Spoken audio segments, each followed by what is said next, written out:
El siguiente contenido relata algo basado en una época diferente a la actual.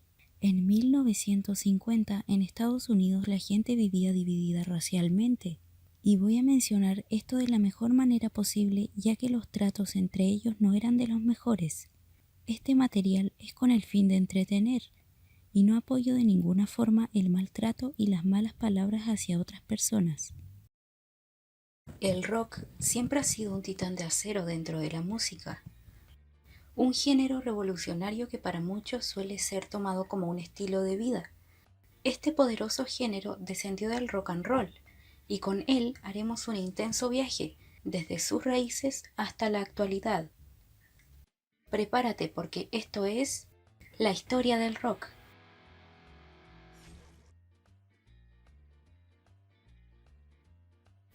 Capítulo 1. La época dorada. El rock es básicamente un conjunto de géneros variados de música popular, el cual descendió del muy recordado rock and roll. Este último se originó en Estados Unidos en la década de 1950, como fruto de una fusión entre el country y el rhythm and blues. El origen del rock surgió, como ya mencionamos, en 1950, y a esta época se le llamó la época dorada, o fue conocida como el periodo del rock clásico. Se decía que quien comenzó a usar el término rock and roll fue un disc jockey llamado Alan Freed, quien en 1951 comenzó un programa de radio llamado Moondog Rock and Roll Party, que transmitía música hecha por la muy mal llamada gente negra para la también mal llamada gente blanca. Al ver el éxito de Fred, muchos hicieron lo mismo, pero fue Fred quien en realidad lograba contagiar ese entusiasmo. No solo aquel rock and roll veía la gloria, ya que unos años antes, en 1949, Hank Williams había alcanzado la cima de la música country, convirtiendo a este género en un verdadero arte. Mientras que Howlin' Wolf y Joey Turner popularizaron el estilo agresivo del blues de los Shooters. En 1951, Ike Turner lanzó Rocket 88, que era definitivamente rock and roll. Asimismo, Gunter Lee Carr grababa We're Gonna Rock, y para ese entonces todo el mundo estaba rockeando. La industria disquera era consciente de que un nuevo género nacía, pero de la mano de la mal llamada y por cierto discriminada gente negra. Por esto probaron y explotaron a Bill Haley, y tuvo tanto éxito que se dieron cuenta de que la gente estaba desesperada por cualquier persona que tocara rock. Cabe destacar que Estados Unidos era aún un país dividido racialmente. Para ellos los blancos tenían el dinero, pero los negros eran quienes hacían la música más emocionante.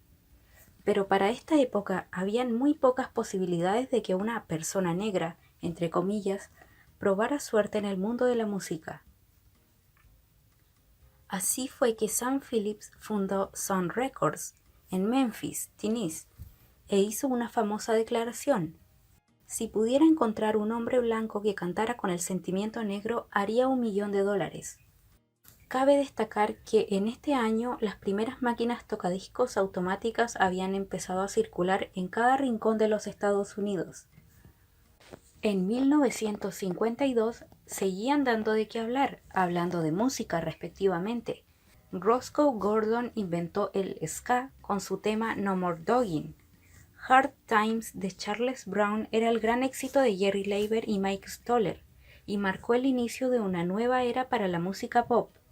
El ya expuesto cantante blanco Bill Haley formó The Cornets, el cual podría ser considerado el primer grupo de rock and roll. Este mismo año, el ya mencionado Alan Freed, conocido debido a su programa con el nombre de Moondog, organizó el primer concierto de rock and roll, el cual fue llamado Moondog Coronation Ball. Asimismo, en este año era la primera vez que una canción de rock and roll entraba en las listas del Billboard.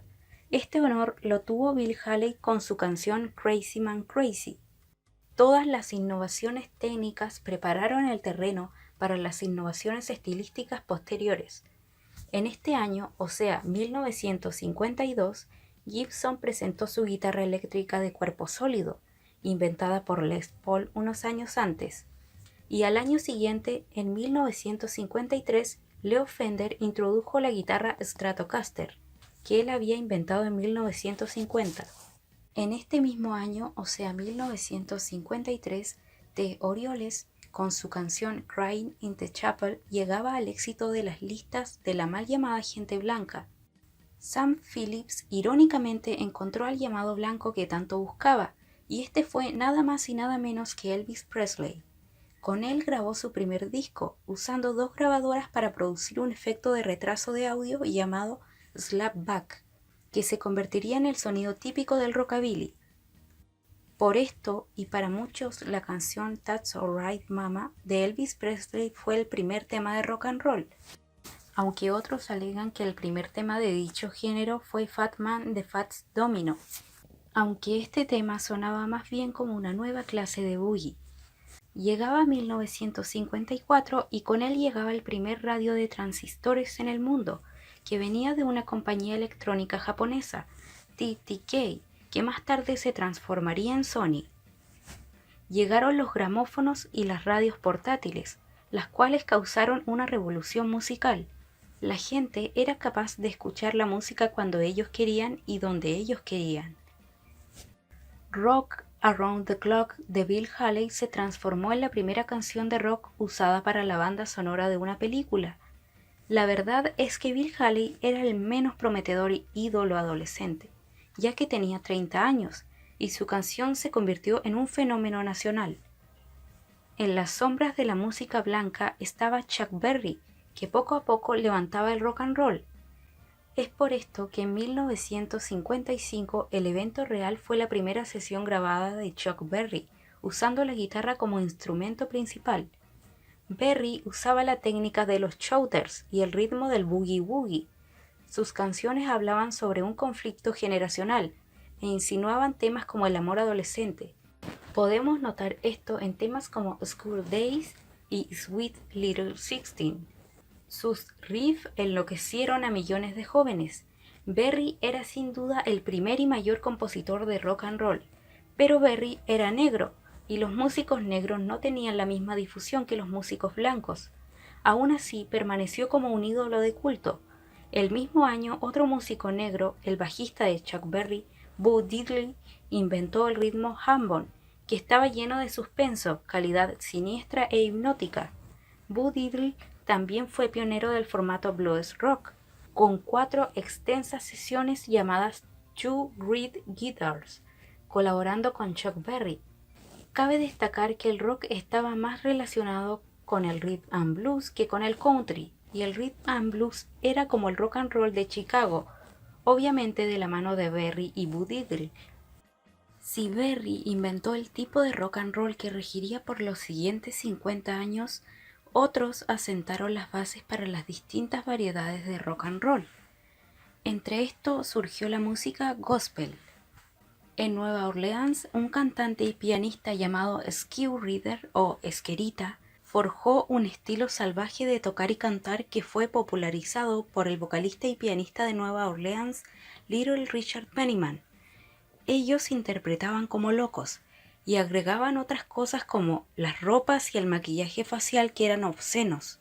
Skew y Little Richard inventaron el rock decadente. Las canciones de Little Richard permanecerían como los especímenes más histéricos del rock and roll, por supuesto, antes de que llegara el punk rock. Sin embargo, y para la suerte de Sam Phillips, Elvis Presley se convirtió en la gran estafa del rock and roll y el prototipo para los que le seguirían. Sam Phillips lo había encontrado y lo lanzó al mercado como el delincuente juvenil que no era. Fue así que Presley se convirtió en el más grande ladrón de éxitos negros, tomando canciones como That's Alright Mama de Arthur Crudup, Good Rockin' Tonight de Roy Brown, Mystery Train de Junior Parker, y de a poco comenzó a obtener temas de músicos blancos con canciones como Blues Swedish Choice de Carl Perkins, Heartbreak Hotel de Mike Axton, su obra maestra vocal Hound Dog de Jerry Leiber y Mike Stoller, pero su alma negra emergía con su mayor éxito, Don't Be Cruel, de Otis Blackwell y finalmente con Jailhouse Rock de Jerry Leiber y Mike Stoller, que fue un boogie irreverente. Presley, el rockero, acabó ahí. Se convirtió a los cantos dulces y melodías operísticas tales como viejas canciones italianas. El éxito de Elvis Presley sirvió para que miles de chicos interpretaran la música de los negros. Los rockeros blancos eran finalmente tolerados y aún promovidos por las principales compañías disqueras. Estas compañías definieron el rockabilly, un estilo en el cual los cantantes cantaban de una forma tartamudeante y como si tuvieran hipo, acompañados por un bajo batiente y guitarras frenéticas. Las canciones de rockabilly eran la simulación de una explosión de lujuria. En 1956, John Lennon creó The Quarrymen junto a su amigo Peter Shotton, que abandonó el proyecto al poco tiempo. A la banda se unieron Paul McCartney, George Harrison y Stuart Sutcliffe, al tiempo que cambiaron el nombre a The Beatles. Pero fue hasta 1960 que esta banda vio la luz, cambiando a Stuart Sutcliffe por Ringo Starr. Con sus bases musicales en el skiffle y el rock and roll, no solo revolucionaron la música, sino que sentaron las bases de lo que hoy es el pop. Mientras tanto, y aún en 1955 y adelante, apareció otro rockero blanco, Jerry Lee Lewis, quien era fiel al estilo salvaje de los rockeros negros y acuñó un estilo maniático en el piano que era tan furioso como los riffs de la guitarra de Berry. Otros notables rockeros blancos, entre comillas, fueron Carl Perkins, un cantante de rockabilly estereotípico, Wayne Buddy Knox, un tejano, Gene Vincent, un auténtico rebelde de Virginia, un recordado e importante que formó Blue Caps, que fue una de las primeras bandas de rock, Dale Hawkins de Luisiana con su tema Susie Q, recordado tema por tener un gran solo de guitarra, Johnny Burnett, compañero de escuela de Elvis Presley, que grabó Try and Keep a Rollin', con uno de los primeros solos de guitarra distorsionada. Charlie Feathers, con un estilo vocal que era al mismo tiempo sin sentido y virtuoso. Albert Sonny Burgess de Arkansas, uno de los más salvajes.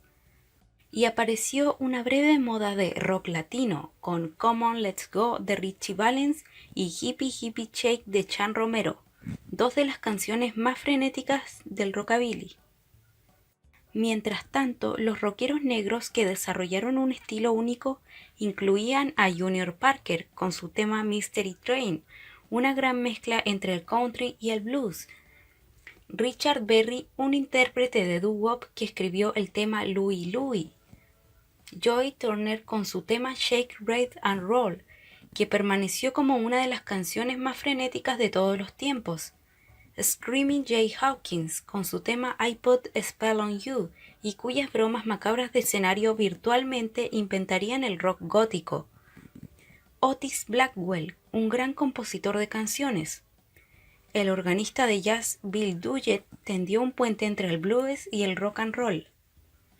Eddie Cochran fue quizás el talento más grande de la generación blanca, pero murió a los 22 años. El tejano Buddy Holly fue más que un niño prodigio, pero también murió a los 22 años. Fue el arquero radical de la imagen del rock and roll, usando lentes y ropa formal de secundaria. Holly fue de los primeros cantautores del rock. Despacio pero sostenidamente, esta generación de rockeros blancos derribó las prácticas de la industria disquera. Por ejemplo, la guitarra destronó al piano. Los cantantes hacían sus propias canciones. Así fue que el rock and roll se convirtió en un género basado en guitarra, ya que este género enfatizaba en el ritmo y no en la armonía. La guitarra se convirtió en parte integral del carácter. Los cantantes de pop solo usaban el micrófono, pero los rockeros necesitaban una guitarra enfrente de ellos. Los cantantes de pop enfatizaban en sentimientos como el amor, y los rockeros seguían la tradición del blues, hablando acerca de la vida pero con un ambiente moderno. El rock and roll era el subproducto de cambios que estaban sucediendo en la sociedad estadounidense, tales como la educación a través de un sistema público escolar, la difusión de la radio y la máquina de tocadiscos automática, el consumismo y la mayor integración racial. El rock and roll se transformó en la banda sonora de la revolución sexual, lo que lo hizo crecer como un género clandestino. Por esto, el rock fue una síntesis inevitable de la civilización estadounidense. Y es que el tono del rock and roll era algo totalmente diferente. Los tonos sentimentales, trágicos y cómicos de la música popular se transformaron en eróticos, violentos y sarcásticos. Y eso era una perspectiva del mundo adolescente. El rock and roll era revolucionario a muchos niveles. Se originó desde pequeños sellos independientes y ridiculizó a las estrellas y los sonidos de las instituciones comerciales.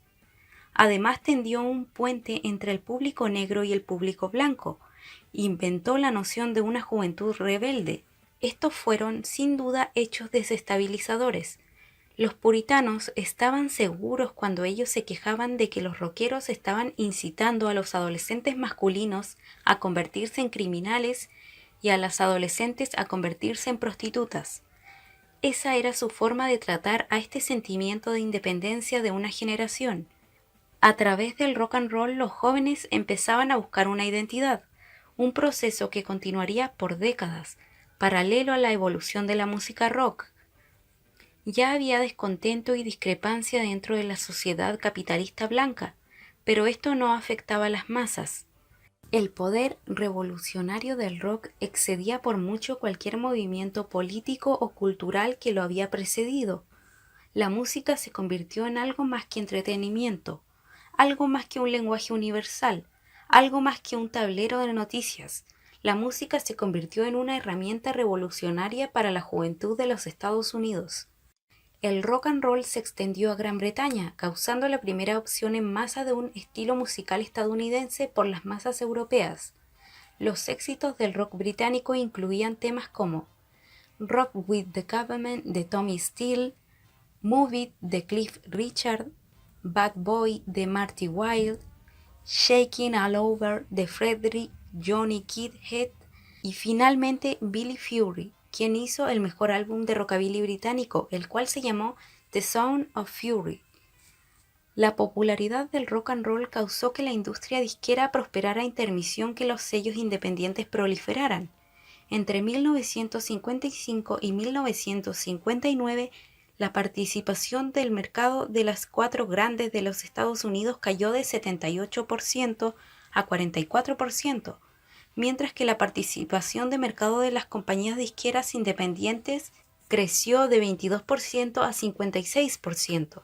La participación del mercado del rock and roll creció entre 15,7% a 42,7% en 1959.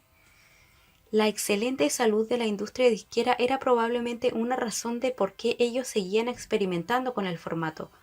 En 1956, Elektra fue pionera en el disco de recopilación que contenía canciones por diferentes músicos, y en 1958 RCA introdujo el primer disco de larga duración estéreo.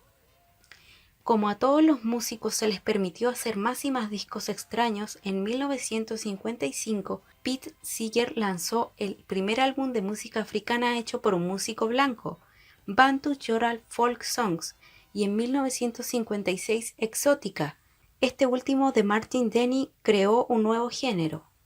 El concierto del intérprete de Sarod Ali Akbar Khan en Nueva York en 1955 despertó un interés por la música hindú. El compositor mexicano Juan García Esquivel preparó música de salón super kitsch, arreglando melodías extrañas y contrapuntos para instrumentos exóticos y cualquier cosa que tuviera un sonido inusual. El rock and roll era solo la punta del iceberg. La música seguía cambiando. The Chordettes de Mr. Sandman fue el primer grupo femenino. En 1955, Ray Charles inventó la música soul con su tema I Got a Woman, una adaptación de un viejo gospel. En 1951 se abrió el primer estudio de grabación jamaiquino y comenzaron a hacer música mento, una fusión de música bailable folclórica africana y europea.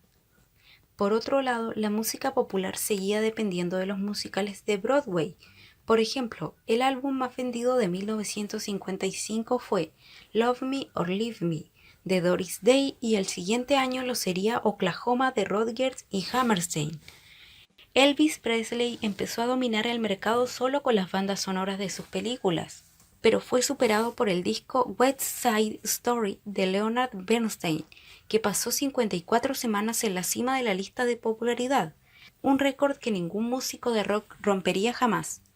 Mientras que la juventud de Estados Unidos bailaba a un ritmo más rápido y eran entretenidos por cantantes revoltosos, la música clásica por su parte experimentó con sonidos inusuales. Uno de los genios más subvaluados y excéntricos del siglo XX fue un llamado Moondog, quien era un intérprete callejero ciego de Nueva York. Inventó virtualmente cada género futuro de la música rock entre 1949 y 1956. Por otro lado, la suite Music Out of the Moon de Harry Revel fue emitida como un juego de 3 discos. Fue arreglada por Lex Baxter para violonchelo, corno, coro y un theremin interpretado por Sam Hoffman. En esta época, los compositores de vanguardia estaban experimentando con música de cinta, es decir, música computarizada, ruidos, nuevos instrumentos tales como el sintetizador y el secuenciador. Este proceso llevó a redefinir la música de vanguardia. En lugar de ser privativos con los compositores veteranos, se convirtió en un fenómeno relativamente común. Por supuesto, los compositores seguían siendo educados en las escuelas más prestigiosas de música, pero sus posturas hacia la composición e interpretación se alejaban de esto y le sacaban partido a la música jazz. Los compositores de esta generación buscaban experimentar, pero compartían una creencia estética sobre el poder del sonido, algo opuesto a la tradicional armonía y melodía. Por último, pero no menos importante, en 1959, Ornette Coleman inventó el free jazz. Esas ideas no se tomarían en cuenta por décadas, pero al final darían paso para la música con guitarra, bajo y batería, tal y como lo propuso algún día Chuck Berry. Esto no duró. El elemento puritano consiguió acabar con el nuevo género. De hecho, lo hicieron trabajando en conjunto para derribar el rock and roll, usando como excusa a las fuerzas políticas, la fuerza religiosa y la fuerza racial. El impacto del rock and roll siguió sintiéndose aún después de eso. Los nuevos ídolos pop que promovían eran más jóvenes y por ello le hablaban a una audiencia más joven. Regresó el formato de las canciones melódicas y románticas de los grupos locales, y la banda de guitarra, bajo y batería fueron reemplazadas por orquestas de cuerda. Algo muy diferente ocurría en Gran Bretaña, donde todas esas fuerzas no eran particularmente fuertes, y los músicos de blues y jazz eran tratados como leyendas vivientes.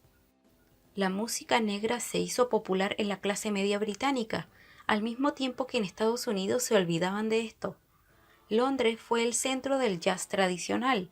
Alexis Corner comenzó la moda del skiffle, o la muy conocida música de jarra, un tipo de melodía a un ritmo rápido y exuberante interpretado con instrumentos baratos.